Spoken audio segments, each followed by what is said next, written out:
All right, guys, I'm making a quick reappearance. Been on a hiatus for probably about the 3 month mark. Kind of gotten a little bit of a disagreement here with YouTube.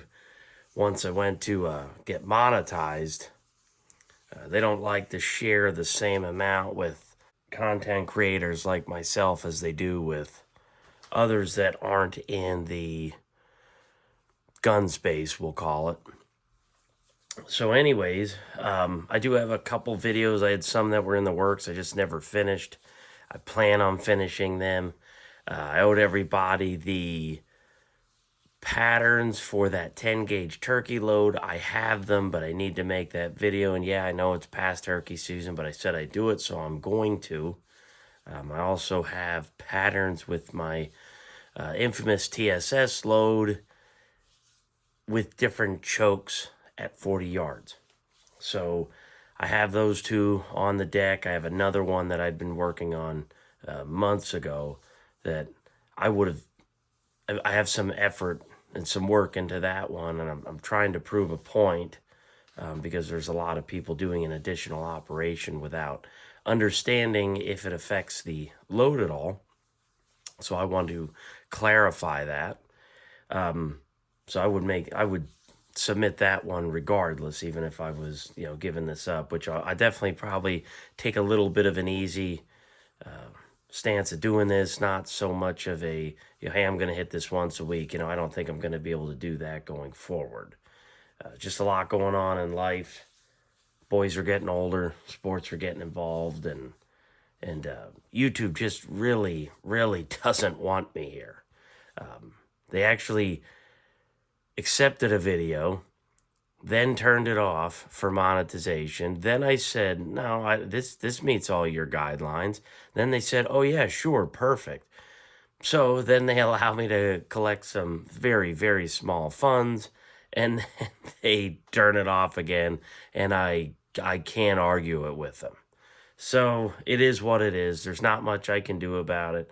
I kind of knew this was going to happen when I got started, but I don't want to ask anybody for money. I refuse to ask anybody for money at this point. So if I can't make it through them, then I guess that we'll just stick with this route where I'll be lucky to collect $100 every 4 to 5 months through them. Yeah, they're kind of ridiculous. So, anyways, small rant, little bit of an update involved. This one here is my favorite 20 gauge dove load. Okay, I have killed many of doves with this load at some pretty far ranges where I hunt doves. I hunt these, what I would classify as kind of more of a mountain pasture. Keep in mind, I'm here in eastern Pennsylvania, so I literally live on a mountain. Now, if you're from Colorado, you would call these foothills, but for us over here in PA, this is a mountain. So anyways, I'm hunting these kind of open mountain pastures, and sometimes I'm taking shots that are 50, 60 yards, and that's very normal. Don't get me wrong, I've had 10, 15-yard shots. I'm just saying when it comes to doves out here, work on your leads, make a good load, and you'll be able to take these shots. They're pretty small birds. They're smaller than a pigeon. So anyways, this is my favorite 20 gauge load. So let me go over what we're using. So we're using old Remington Peters 6-point crimp field load. So I'm sure all of you already know these are a tapered hull. Okay, they're a one-piece tapered hull. I don't get all hung up like some of the guys do, and it's got to be a Winchester. It's got to name this hull or I'm not going to load it. Well, hey, listen, you do you. All right, your shotgun is proof tested over 2 times the regular operating pressure. Don't get too hung up on it. Tapered hull is tapered hull, straight hull is straight hull. Yes, there are going to be minute differences. Is it going to be 20,000 psi to blow your face off? The answer is no. So here is some of the newer hulls I was able to pick up. These are the old Sure Shot Dove. These were actually 1 ounce of number 8s. Obviously, that's not what I'm putting in here. So, all the same hull, just a different case head, you know, on these older, higher rim versions, or higher case head versions, sorry. So anyways, what primer am I using? Oh, wow, what a shocker, right? Listen, guys, this is a Winchester 209 borderline equivalent. Is it the same? No. It's so damn close that in Tom Roster's manuals that he tells you you can substitute the shitty CX2000 primers for Win 209s, okay? I think they're just a little less warm, but I think they're so damn close that if he tells he's comfortable with his load data, then you should listen to him. The next component, you're going to need the Winchester 572. Now, I've already made a video about this powder. This is an unbelievable field load powder. I mean, it's even good in 12 gauge because it's, you know, it's slower burning. And I would imagine as time goes on, you're going to start finding some heavy load lead and bismuth in 10 and 12 gauge, I think, because that's got a good burn rate. That's got a good burn rate. And they just haven't put a whole bunch of effort into it because, you know, Alliant powders were available, but they've basically given us the middle finger for a while. It's a shame because they're that one friend I just don't want to let go. So anyways, I still love this powder regardless. 2028 would probably be my favorite, but this powder is very versatile, especially if you're in the 7/8 ounce world. You can really get these cooking if that's your preference. It's not mine, but if it was yours. So anyways, Winchester 572, this can's open, basically empty at this point. And I know people have asked me about this. I may as well cover it. Oh, you always put the date on your bottle. Well, I write the date somewhere so I know when I open this one last. That's all. Nothing crazy. Nothing crazy at all. Next part you're going to need, you can either get yourself some of these CB 1078 20. These are 7/8 ounce wads. They're WA 20 replacement wads. I actually have some factory AA wads, and I was like, oh, you know, maybe I should use those for the field loads. But you know, I have had just such unbelievable performance with these clay busters that I don't think I need to change anything up. I've killed quite a few doves with this load, and the only major difference is if I'm making a target load with this, I drop down 1 grain of powder. I'm usually using an 8-point hull, and I'm using more of a budget-oriented shot. So the last part is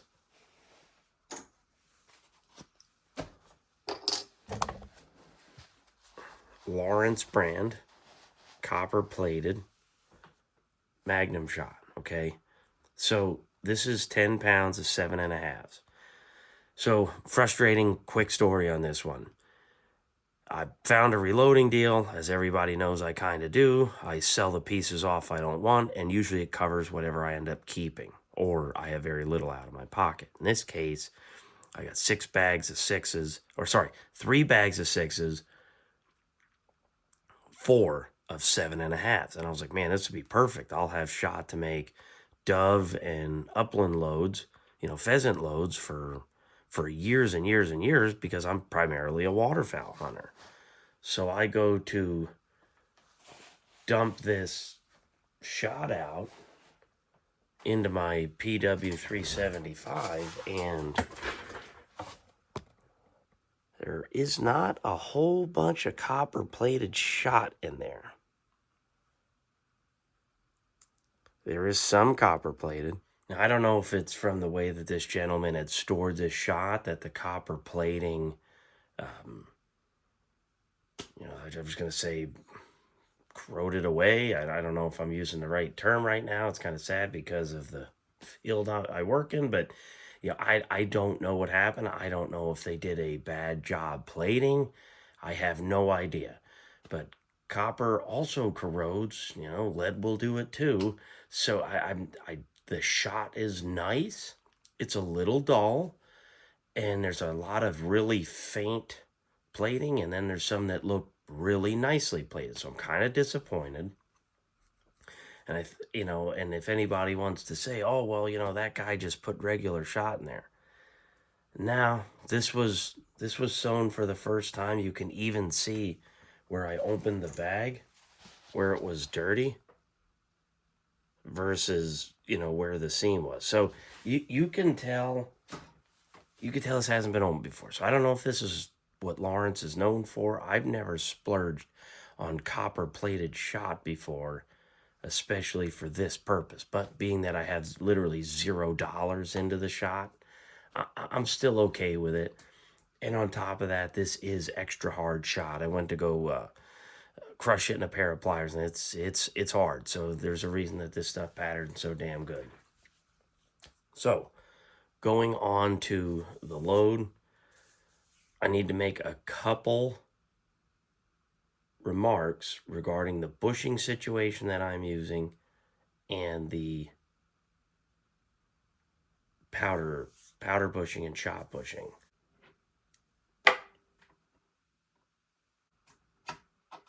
So, pulling out the powder bushing. Now, I want everybody to notice something here, okay? This is a 4.5 on my Ponsness Warren, okay? A 4.5 is 15/16 ounce. It's still dropping a little on the light side of 7/8 of an ounce, okay? If you put in a 1 ounce bushing, it will drop about 8 to 15 grains higher than 7/8 of an ounce, okay? This is 7.5. This is true American 7.5. This is not the Peruvian stuff, the Eagle Shot, which is fine, which runs small on the 7.5. It's actually closer to 8. And the point I'm trying to make here is it's taking up so much volume because of it being larger, 7.5, that you've got to put a bigger bushing in. You need to check your drops, okay? Your shot drops on a scale that I have. You've got to check that, or you're going to be dropping with a 7/8. You're going to be getting a 3/4 ounce load. So I need people to understand that. You should be doing that probably regardless of what press you're on, but just understand, you put in a 7/8 ounce bar in a mech, that does not mean you're getting 7/8 of an ounce. You put in 9s, you might get a little bit larger than 7/8 of an ounce drop. You go and you put in 6s, you're not getting 7/8 of an ounce. So the next thing I'm going to do is go over the shot. I want to quick show everybody how this is working here. So I just made a powder drop, obviously. So right there is the approximate powder charge that I'm running. It is 18 grains is what I was targeting, just so you know, and that is Winchester 572. Let's get over and check a shot drop. So there is the shot a little bit closer.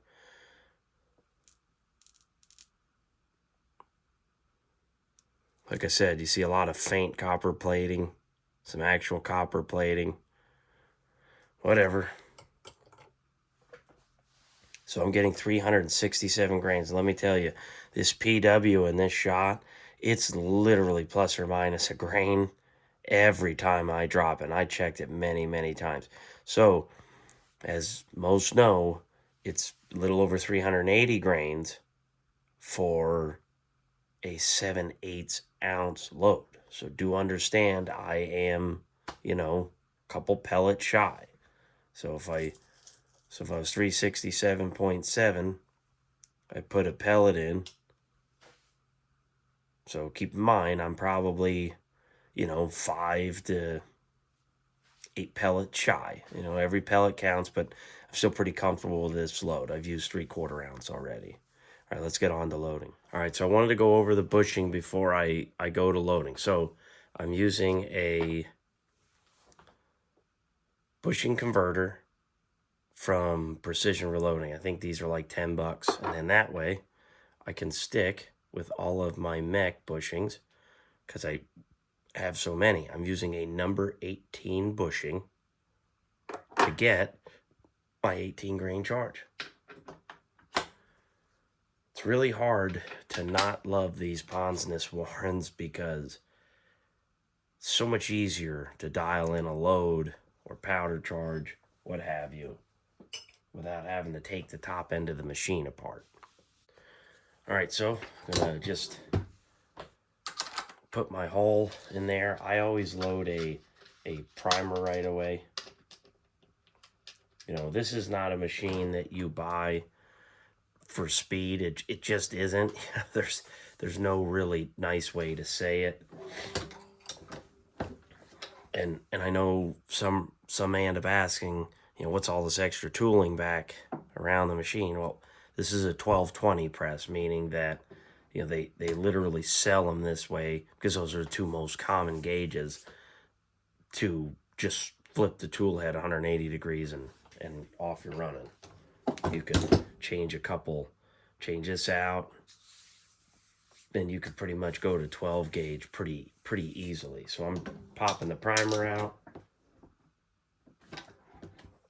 loading a primer. It's a tight fit. Sometimes these 12 gauge, they have a lot of memory in them, these 6 points, and it can be hard to get past the dropper and rammer tube. All right, so I dropped powder.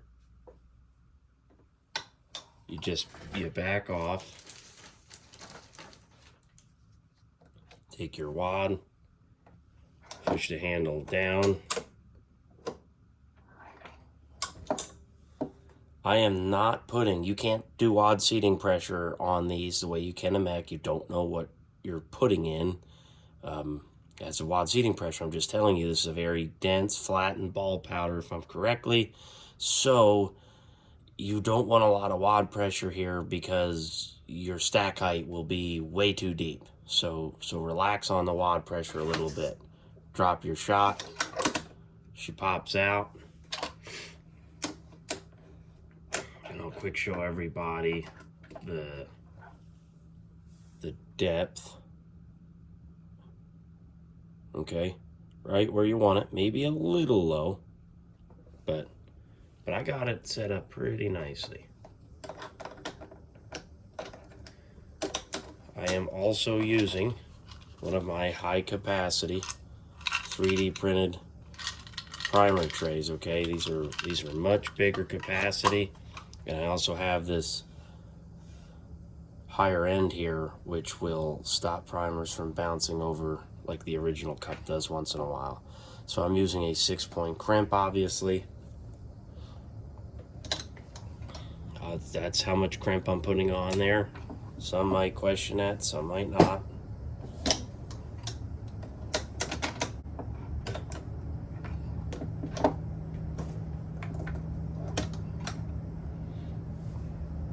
Okay, that's coming straight off the machine.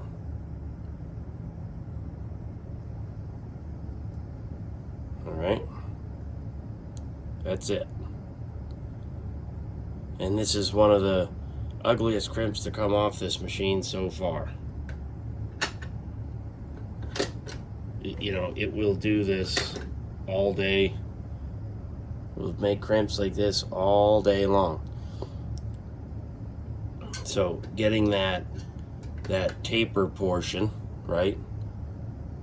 Getting that taper portion set up correctly would be the hard part of this press, but it's really not even that hard. Getting your depth is easy. You just back the stem down, lift it up for less crimp depth, and once you get your crimp depth where you want, you just adjust the top nut